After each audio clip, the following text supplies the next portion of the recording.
Mi si è bruciato il naso. E quindi dal Lavoro. fuoco di questa manifestazione calda, dove si aspetta questo momento intenso, abbiamo la responsabile. Tutti Senza- ci dicono, ma Marina, la responsabile Marina.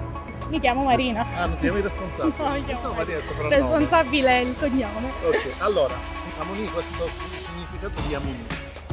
Perché è una parola siciliana, siamo in Sicilia e volevamo offrire a tutti i produttori siciliani la possibilità di presentare i loro prodotti direttamente dal mare di Torrenova, dalla Sicilia, quindi non hanno alcun bisogno di spostarsi altrove, bisogna solamente radunarsi in questo piccolo paesino di 4.000 abitanti su per giù che con tanta forza, passione, determinazione e altri bellissimi aggettivi riesce a realizzare un evento del genere grazie a questo spirito di amicizia che ci lega da tanto tempo. Tu sei di Torrenova? Nata, cresciuta, emigrata, ritornata, ora sto a Sant'Agata. Vi spiego anche da cosa nasce quest'idea dei buyer. Questi buyer li invitiamo da diverse parti del mondo, Australia, Singapore, Thailandia, Corea, America, Inghilterra, altre parti d'Italia. Inoltre abbiamo la grande distribuzione dei Conad e Coop saranno qui presenti per tutte e tre le giornate.